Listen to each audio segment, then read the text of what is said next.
Nathalie Lesourd a 40 ans. Elle dirige avec son mari un élevage de poulets. Une vie sans histoire, jusqu'au 20 janvier dernier, quand Nathalie est blessée par 2 tirs de chevrotine. Tout commence par l'alarme du poulailler qui se déclenche.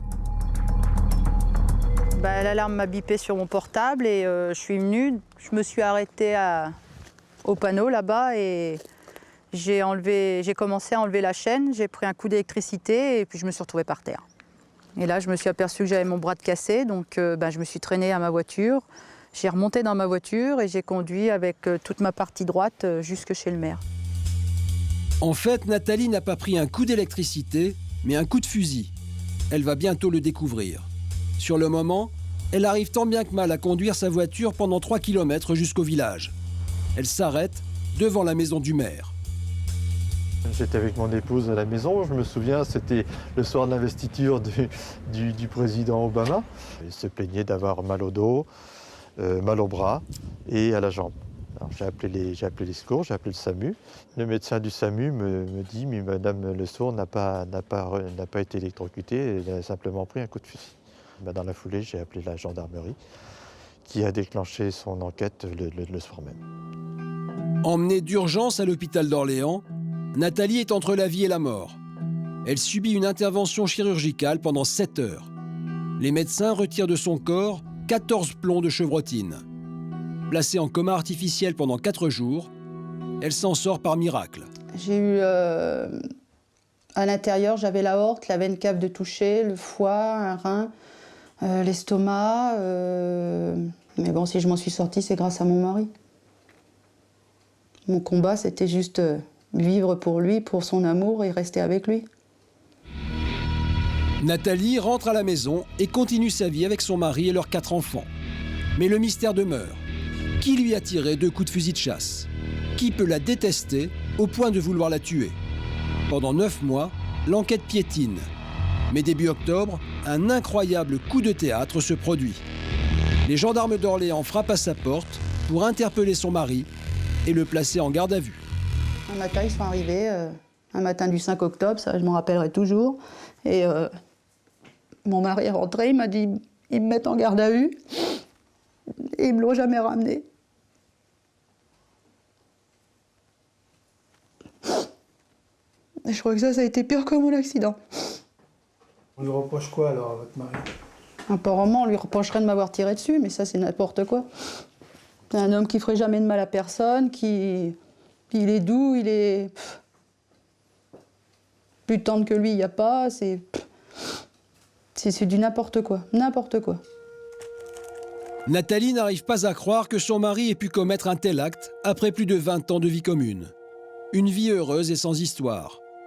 L'hiver au ski, l'été au soleil.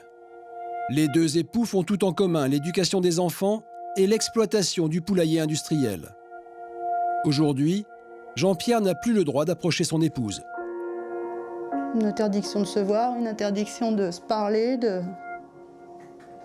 Et là, ça fait 1 mois que ça dure et pour moi, c'est l'éternité. Entendu par un juge d'instruction, Jean-Pierre Lesourd avoue avoir tiré sur sa femme. Placé en détention, 2 jours plus tard, à la surprise générale, il est libéré. Sans lui, l'exploitation serait en péril. Il continue d'y travailler, mais il ne peut plus vivre chez lui. Le petit de 8 ans, il n'arrive pas à dormir, il fait des cauchemars toutes les nuits et il me réclame son papa tous les soirs. Maman, il y a Noël qui arrive, papa sera avec nous. Ça, j'en suis incapable d'y dire, quoi. Et me dire de passer Noël sans mon mari, non. Non, ça c'est pas possible. S'il est incarcéré, il ne le supportera pas et moi non plus. Impossible pour Nathalie d'accepter l'idée que son mari ait pu lui tirer dessus.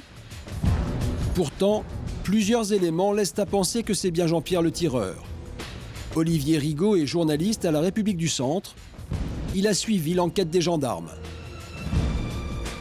Il y a eu des analyses qui ont été faites sur l'arme qu'il a utilisée. Il y a eu des éléments, je pense, dans son planning qui amènent les autorités effectivement à estimer qu'il est tout à fait impliqué dans cette histoire-là. Maintenant, peut-être a-t-il des circonstances atténuantes, que sais-je, ça, seul le procès pourra vraiment le dire. L'avocat de Jean-Pierre Lesourd, maître Ladislas Wedrichowski, va défendre pour la première fois de sa carrière un accusé soutenu par sa victime. Cette situation tout à fait particulière, nous allons avoir, a priori, une partie civile et une défense qui vont faire front commun contre une accusation. Et ça, c'est vrai qu'on le retrouve rarement dans les dossiers, d'avoir partie civile et défense main dans la main pour dire à l'accusation « mais quelque part, laissez-nous tranquilles ». Selon l'avocat de Jean-Pierre, toute cette histoire serait en fait une tentative de suicide qui aurait mal tourné.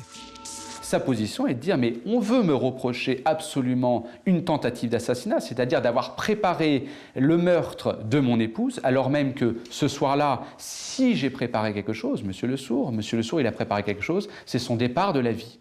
Il voulait se suicider, il place ce fusil sous son menton, et au moment où il veut retirer cette arme sous son menton parce qu'il se rend compte qu'il n'est plus tout seul pour pouvoir effectuer ce geste, eh bien, va se retrouver avec son épouse qui va être face à lui, et en retirant cette arme de dessous son menton, il va y avoir ce geste maladroit qui va faire qu'il va tirer en direction de son épouse.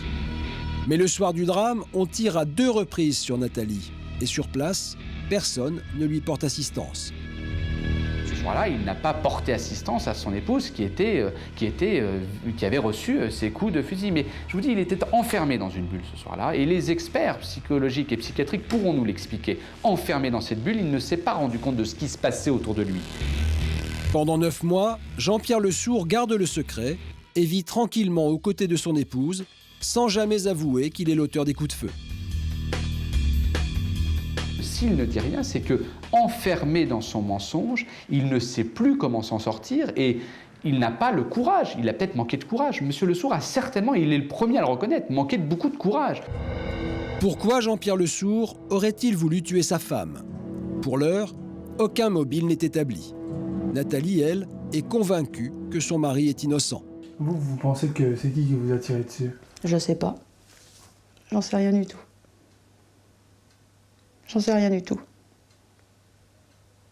Mais pas mon mari, ça c'est sûr, ça, non. Aujourd'hui, pour Nathalie, qui vit seule avec ses 4 enfants, la vie est difficile.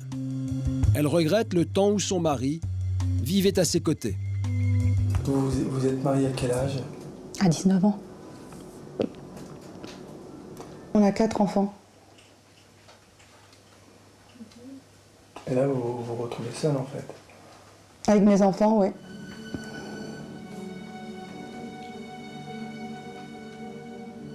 Le petit qui réclame son papa tous les soirs, qui me demande quand est-ce qu'il rentre.